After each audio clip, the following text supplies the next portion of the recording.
So let's take a few minutes today and talk about messaging, especially messaging for those of you who are consultants, professional service providers, executive coaches, trainers, and other types of experts that are working with organizations, whether corporates or mid markets or some other type of B2B entity out there.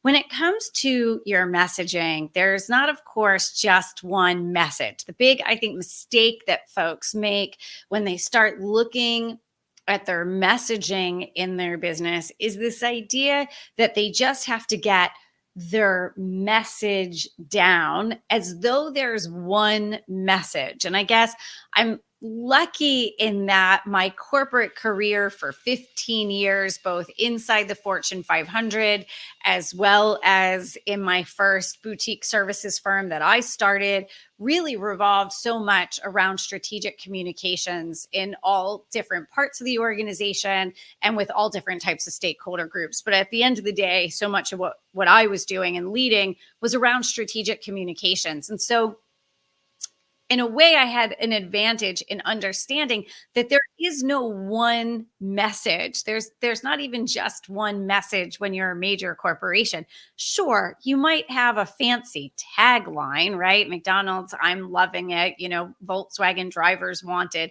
But what does that really say? Taglines are really, they're cute, they're catchy, but they're largely throwaway. They just kind of bring a brand essence. They're not a message that's going to push your football down the field, that you're going to get closer to scoring that opportunity with an organization. So first thing, if you are carrying around this idea that you're looking for the one message, that one simple thing, and that's going to fit for all stakeholders, all audiences, no matter where they are in sort of their readiness to work with you, that you're looking for that one thing, there's not. Now, certainly there are things that you'll put on your website. There are things that, you'll lead in certain communications with. But just free yourself up from that a little bit and understand that messaging has to meet the moment. Messaging has to meet the moment.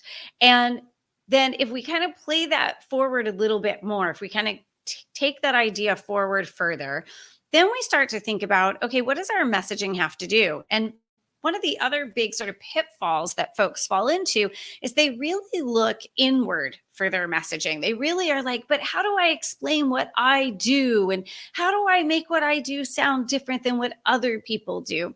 And one thing that really gets lost in this thought process and is a huge missing link is really thinking about your target market, your right fit target clients that you're going after, and what's really relevant to them, what's really sort of consuming not just their day to day, but consuming their organization as a whole, and even really impacting their industry as a whole. It's very easy, very, very easy with messaging to look internal and to also get really way, way, way down into the weeds of what you do and forget to kind of come back up a little bit and look at, what is going on for the organizations that I'm looking to work with, whether they're the big, Fortune 500, Global 2000, or they're the mid markets, or they're small enterprises with a few hundred employees.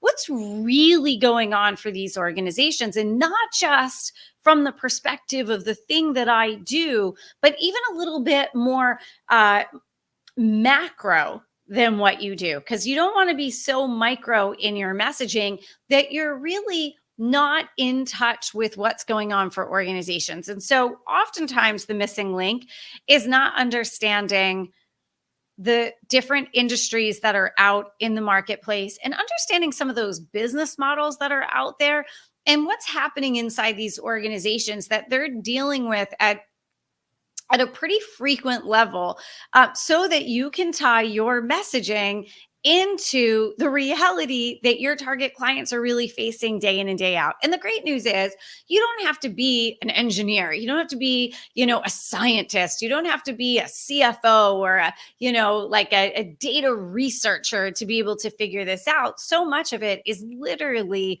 right in front of our eyes. Things that if we just ask a few questions, if we just sit and think about the business models of some of the organizations that you're looking to serve, you can go, you know what? Isn't that interesting? I had never really thought about this before. But by being just a little bit more curious about how certain organizations operate, by doing quick Google searches on them and just asking some basic questions out to Google, ChatGPT, just even thinking about it can bring such level of clarity of things you maybe haven't thought about before. And I'll just give you a couple of examples, right? So you look at brands like McDonald's or IHG, some of the biggest brands in the world, that their business models are almost entirely based on a franchise model. You look at a company like IHG, which owns all the Hiltons and about 15 other hotel brands around the world.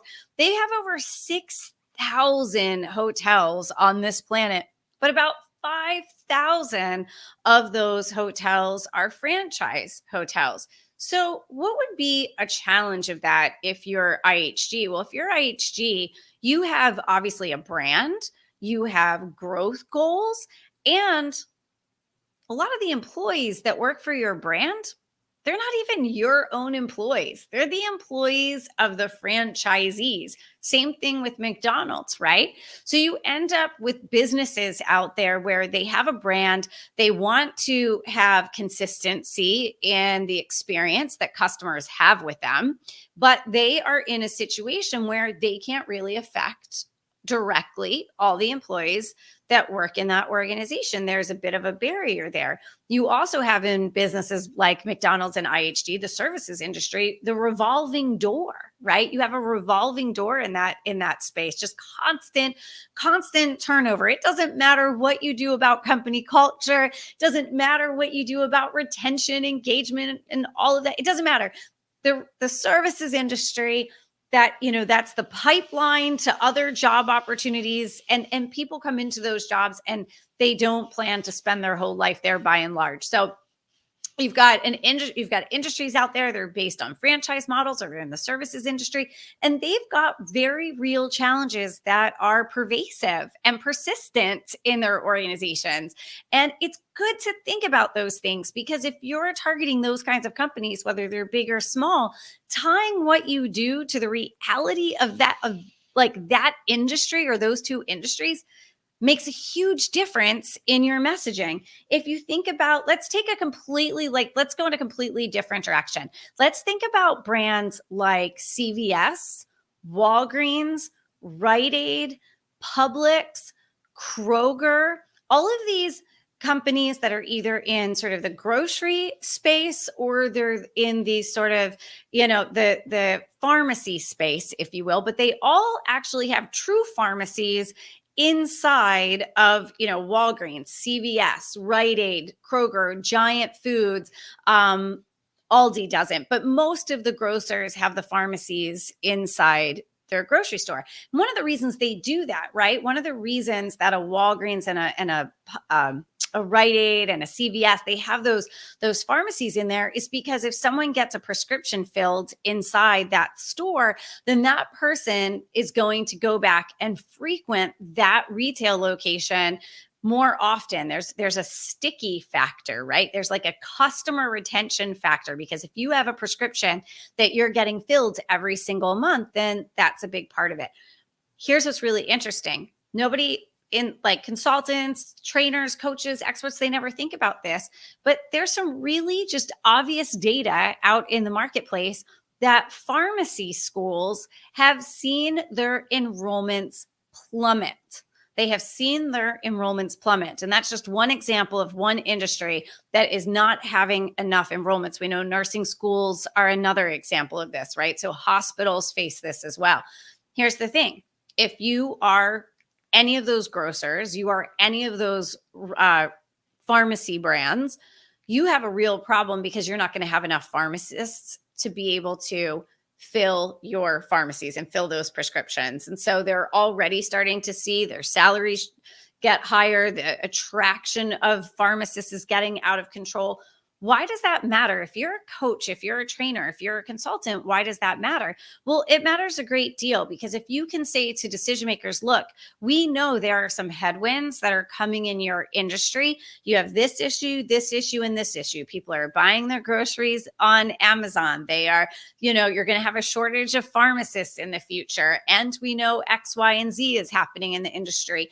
That's why making sure you work on your culture, you work on your influencer strategy, or you work on your process improvement strategy is going to matter so much, because your industry is facing these headwinds. And so to be able to connect what you do again on a macro level to the challenges that organizations are facing really can be a huge missing link, and more importantly, a huge competitive advantage to your business, because you're speaking with a degree of entrepreneurial maturity that most consultants and coaches and trainers and experts out there just won't bother to have. And I know, because we've been doing this at Bold House for 16 years. We've worked with over 10,000 small business owners. And it's really interesting when we are out in the marketplace and we're talking, whether it's at an event for keynote speakers, or it's an event for leadership coaches, or it's an event for consultants, or it's an event for trainers. And we start talking about these very real macro level business challenges that are going on for organizations. And folks are so focused on their sort of skill set as that consultant, as that speaker, as that trainer, as that coach, as that, marketing expert, that event planner, fill in the blanks. You obviously want to be really, really good at that, but not at the sacrifice of not understanding the challenges, the macro level challenges that your target market or target markets are facing.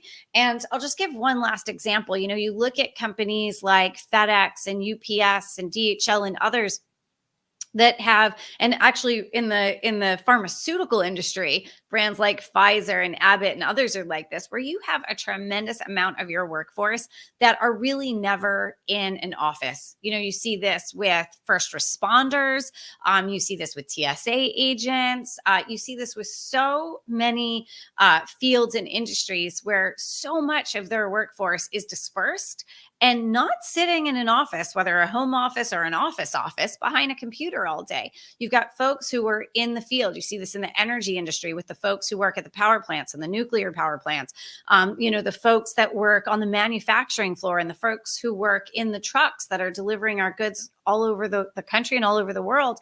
And you look at the challenges that they're facing with new regulations, with shortages, with safety issues, and also with some of the challenges of retention in those areas, and just the ability to communicate with these folks, to ever have an opportunity where they're available for any type of training or any type of engagement with the brand, or be really feeling part of the culture, because they're out in the field all day, every day.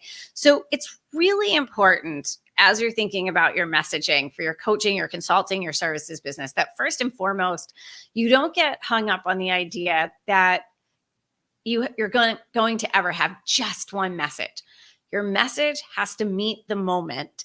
And so you'll ultimately have an entire collection of strategic key messages that you use in your organization, the strategic key messages that will allow that message to meet the moment, so that you can address whatever's happening with whatever stakeholder group, and really be able to make what you do and the value that you're bringing to the marketplace relevant and timely to that organization and to that discerning decision maker. Now, the next piece of that is pay attention to what's happening for companies at the macro level. Understand what that is, because if you can make that connection, whether in a podcast interview, whether when you're speaking from stage, whether you're doing a LinkedIn live, you're putting videos on YouTube, you're writing articles for your blog, you're doing strategic networking, whatever the case may be, to have fluency, to have business fluency in terms of being able to think about the organization, this decision maker that's sitting across the table from me. They're from a brand like Walgreens, and we're talking about corporate culture. We're talking about, the importance of attracting and retaining, the right people. But we also can't ignore the fact that a big issue that's going on in their industry is this concern around the lack of the available skilled technicians that they'll need in the very near future, starting about 4 or 5 years from now. This is something really relevant to them that they're probably talking about internally. So I'm going to bring it up in this conversation. And what that does is it takes you, instead of worrying about, well, how am I different? And how do I explain that I'm different from all these others, say, culture consultant experts or trainers or coaches that are out there? Instead of trying to do it that way, the idea that you can really just demonstrate instead of telling. It's not about telling, it's not about explaining, it's about demonstrating how you're different. And when you're able to talk fluently with decision makers about the very real headwinds that are going on for their type of business model or their industry, it's going to set you apart in a way that no tagline ever could. So those are some things you want to think about as you get more strategic and you elevate your messaging and your business grows. And that's going to make a huge difference for you. So there you go. So that is my advice to you as you're thinking about your messaging this year and you think about how you're going to continue to cut through the noise. So there you go. Thanks to those of you who joined me live. I'm actually about to head off to a masterclass right now for some folks in our community. So I'm going to go do that. If you joined us late, I encourage you to go back, check out this video if messaging is something that you want to take to the next level in your business. Thanks for joining me this afternoon.